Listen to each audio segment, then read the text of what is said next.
Hello student, my name is Nandini. स्वागत है आप सभी का एक बार फिर से हमारे इस न्यू करंट अफेयर सेशन में। आज के सेशन में हम बात करेंगे एस जयशंकर की डिप्लोमेसी के बारे में। एस जयशंकर की डिप्लोमेसी को देखकर चाइना इतना ज्यादा डर गया कि उसने अपने ग्लोबल टाइम्स से एस जयशंकर के खिलाफ जो आर्टिकल छपा था उसे डिलीट करना पड़ा। ठीक है, इस पर ही आज के सेशन में हम चर्चा करेंगे कि क्यों जो चाइना है वो एस जयशंकर से इतना ज्यादा घबराया हुआ है। ठीक है, उससे पहले मेरी आपसे एक रिक्वेस्ट है, अगर आप हमारे चैनल पर नए हैं तो चैनल को सब्सक्राइब कर लीजिए, वीडियो को लाइक कर दीजिए, क्योंकि जितने लोग भी वीडियोस देखते हैं बहुत कम लोग होते हैं जो हमारे चैनल को सब्सक्राइब करते हैं। तो चलिए स्टार्ट करते हैं। तो इस सेशन में हम समझेंगे कि एस जयशंकर की जो डिप्लोमेसी है, फॉरेन डिप्लोमेसी, वो क्या है और चाइना क्यों इससे डरा हुआ है। ठीक है, तो दो भाग में हम ये सारी चीजें समझेंगे। अगर हम बात करें, जब से एस जयशंकर हमारे फॉरेन मिनिस्टर बने हैं, भारत के फॉरेन मिनिस्टर बने हैं, तब से भारत की जो डिप्लोमेसी है, विदेश नीति है, वो बहुत ज्यादा एग्रेसिव हो गई है। भारत किसी भी लेवल पर बात करे तो हमेशा इंडिया फर्स्ट की पॉलिसी अपनाता है। अगर भारत को लगता है कि वो जो चीज है वो भारत के हित में है, तभी वो उसको लेकर आगे बढ़ता है, नहीं तो उससे वो पीछे हट जाता है। चाहे किसी भी प्रकार का दबाव बनाने की कोशिश हो, उसमें भारत नहीं आता है ना। भारत हमेशा अपने हितों को सर्वोपरि रखता है, और ये तब से हुआ है जब से एस जयशंकर हमारे फॉरेन मिनिस्टर बने हैं। अगर हम एग्जाम्पल के तौर पर बात करें, जब भारत पर यह दबाव बनाया गया था कि वो रशिया से तेल ना खरीदे, क्यों ना खरीदे? क्योंकि भारत जो पैसे से तेल खरीदता है, रशिया उसका उपयोग यूक्रेन युद्ध में करता है। उस टाइम पे एस जयशंकर ने ही ये जवाब दिया था कि जो यूरोप है, यूरोप ने रशिया के साथ ट्रेड बंद कर दिया जब से ये युद्ध स्टार्ट हुआ है ना। सैंक्शंस लगाए हैं भारी भर भर के रूस पे, है ना, ट्रेड बंद हो गया है। लेकिन यूरोप में अभी भी रशिया से जो गैस है वो खरीदता है। लगभग 80% जो गैस है यूरोप की, वो रशिया से आती है। तो आप जब रशिया से गैस खरीदते हैं, उन पैसों का इस्तेमाल रशिया यूक्रेन युद्ध में नहीं करता है क्या? केवल हमारे ही पैसों का इस्तेमाल यूक्रेन युद्ध में किया जाता है। तो ऐसा डबल स्टैंडर्ड क्यों? और तब उन्होंने कहा कि आप पहले गैस खरीदना बंद करो, हम भी तेल खरीदना बंद कर देंगे। ऐसा क्लियरली एस जयशंकर के द्वारा मुद्दा उठाएगा। तो भारत रशिया से तेल ना खरीदे, इसके लिए यूएसए के द्वारा बहुत सारे दबाव बनाए गए थे, बहुत अधिक दबाव बनाया गया था भारत पर। लेकिन एस जयशंकर की लीडरशिप में भारत की जो फॉरेन पॉलिसी है वो बहुत ज्यादा शाइन कर रही है। भारत ने क्लियर कर दिया है कि हमें रशिया से तेल खरीदना हमारे फायदे में है, इसलिए हम रशिया से तेल खरीदते हैं। ठीक है, तो एस जयशंकर की जो डिप्लोमेसी है वो इतनी ज्यादा स्ट्रांग है, और यही देख के जो रशिया के प्रेसिडेंट हैं, उन्होंने ओपनली कह दिया है कि अगर यूक्रेन रशिया वॉर में अगर कोई मध्यस्थता कर सकता है तो वो है इंडिया। उन्होंने चाइना और ब्राजील का भी नाम दिया है, लेकिन ज्यादा हाईलाइट इंडिया को कहा गया है। और हमेशा से सभी देश ये कह रहे हैं कि इस युद्ध को अगर कोई खत्म करवा सकता है तो वो है इंडिया। ठीक है, तो इसी बात को हम मैप के थ्रू समझ लेते हैं। ठीक है, ये है वर्ल्ड मैप, यहाँ पे आपको दिख रहा होगा, ये है रशिया, है ना, इतना बड़ा आपको जो दिख रहा है ये है रशिया, ये है हमारा प्यारा भारत, और ये जो छोटा सा देश दिख रहा है आपको ये है यूक्रेन, है ना। यूक्रेन का रशिया के साथ अभी संघर्ष चल रहा है, लगभग 2.5 साल से ज्यादा दोनों देश आपस में लड़ रहे हैं, है ना। तो ये जो संघर्ष चल रहा है, और जैसे ये संघर्ष स्टार्ट हुआ था तो ये पूरा जो यूरोप देश है और ये जो यूएस है, इन्होंने रशिया के साथ जो ट्रेड है वो पूरी तरीके से क्या खत्म कर दिया। लेकिन जो जो यूरोप है, वो जितने भी गैस खरीदता है उसका 80% अभी भी वो रशिया से लेता है। ठीक है, वो डॉलर में ले, किसी भी करेंसी में ले, लेकिन डॉलर में ही लेता है। तो 80% गैस अभी भी यूरोप रशिया से खरीदता है। वहीं जब जो इंडिया है वो मैंने इस रूट को आपको पहले ही 1-2 वीडियो पहले बता चुकी हूँ, नॉर्थ सी रूट, इसके थ्रू भारत रशिया से तेल खरीदता है। भारत तेल खरीदता है, तो जब भारत रशिया से तेल खरीदता है तो इनका कहना है, यूरोपीय कंट्री हो, नाटो हो, यूएसए हो, इनका कहना है कि जिस पैसे से भारत रशिया से तेल खरीदता है उस पैसे को रशिया यूक्रेन में हमले करने के लिए उपयोग करता है। ठीक है, तब एस जयशंकर ने कहा था कि जब आप गैस खरीदते हैं, क्या उस पैसे का इस्तेमाल रशिया युद्ध में नहीं करता? अगर आप गैस खरीदना बंद कर दोगे तो हम भी तेल खरीदना बंद कर देंगे। ऐसा क्लियर पॉइंट एस जयशंकर ने रखा था। ठीक है, तो एस जयशंकर बहुत स्ट्रांगली अपना पक्ष, हमारे देश का पक्ष सभी पूरी दुनिया के सामने, सभी देशों के सामने रखते हैं। और इसीलिए रशिया का मानना है कि अगर कोई मध्यस्थता करा सकता है इस युद्ध में, कोई समाप्त कर सकता है या विराम लगवा सकता है, तो वो है इंडिया।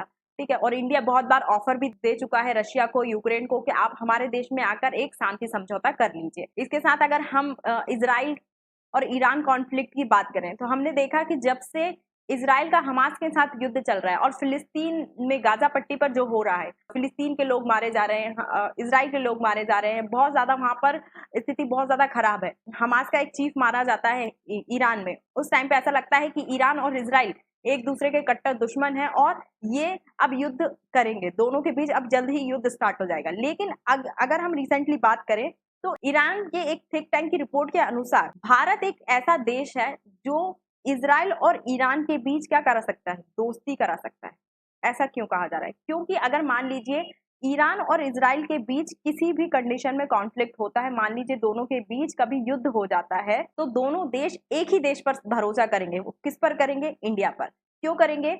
इंडिया पर क्यों भरोसा करेंगे? क्योंकि इंडिया के ईरान के साथ भी अच्छे संबंध हैं, इंडिया के इजराइल के साथ भी अच्छे संबंध हैं।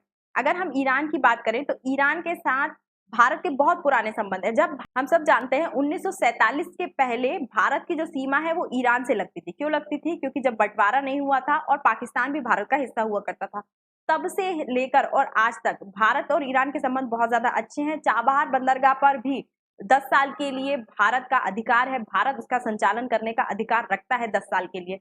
तो ईरान के वाणिज्य संबंध हो, व्यापारिक संबंध हो या ऊर्जा संबंध हो, भारत के साथ बहुत अच्छे हैं। वहीं अगर हम इजराइल की बात करें तो इंडिया के संबंध इजराइल के साथ भी बहुत अच्छे हैं। क्यों है? क्योंकि रक्षा क्षेत्र में दोनों ने बहुत सारे समझौते करके रखे हैं। जब हमारा कारगिल युद्ध हुआ था तब इजराइल ने भारत की मदद की थी। तो दोनों देश भारत पर बहुत ज्यादा भरोसा करते हैं। तो अगर कभी कॉन्फ्लिक्ट होता है तो ना ये अमेरिका पे, ना रूस पे, ना चाइना पर, किसी पर भरोसा नहीं करेंगे, केवल इंडिया पर भरोसा करेंगे और कहेंगे कि इंडिया आए और हम दोनों देशों के बीच मध्यस्थता करे और इस युद्ध को रुकवाए। साथ ही अगर दोस्ती हो जाती है तो उसमें भी कहीं ना कहीं भारत का ही हाथ होगा। तो ये है पावर अभी की हमारी जो फॉरेन डिप्लोमेसी है उसकी। ठीक है, तो वो किसके नेतृत्व में हो रही है? हमारी फॉरेन डिप्लोमेसी इतनी ज्यादा शाइनिंग किसके नेतृत्व में कर रही है? वो कर रही है एस जयशंकर की लीडरशिप में ही हमारी जो फॉरेन डिप्लोमेसी वो इतनी ज्यादा स्ट्रांग नजर आ रही है। इसके अलावा रिसेंटली एस जयशंकर जो जीसीसी समिट थी उसमें भी पहुंचे और जीसी समिट में उन्होंने एक तीर से दो निशाने किए। एक तीर से दो निशाने क्यों किए? उन्होंने फिलिस्तीन का भी समर्थन किया, साथ ही इजराइल में जो आतंकवादी घटनाएं हो रही हैं उनका भी विरोध किया। उन्होंने कहा कि फिलिस्तीन में जो नागरिक हैं उनकी जो हत्याएं हो रही हैं हम उनका भी विरोध करते हैं, हम फिलिस्तीन के लोगों के साथ भी हैं और इजराइल में जो आतंकवादी घटनाएं हो रही हैं, जो आतंकवाद फैल रहा है उसकी भी हम निंदा करते हैं और हम चाहते हैं कि जल्द से जल्द इस क्षेत्र में शांति स्थापित हो और युद्ध विराम हो और अगर हम उसमें कुछ सहयोग कर सकते हैं तो भारत जरूर करना चाहेगा। ठीक है, तो ऐसा भारत के जो फॉरेन मिनिस्टर हैं वो कह चुके हैं अभी जीसीसी समिट में। ठीक है, थिंक टैंक ने भी बोल दिया है कि ईरान और इजराइल के बीच कॉन्फ्लिक्ट को खत्म करने और उनकी दोस्ती को आगे बढ़ाने के लिए या फिर दोस्ती करा सकता है भारत। और अगर हम एशिया की बात करें तो एशिया में भी एस जयशंकर की जो डिप्लोमेसी है वो बहुत ज्यादा स्ट्रांग है।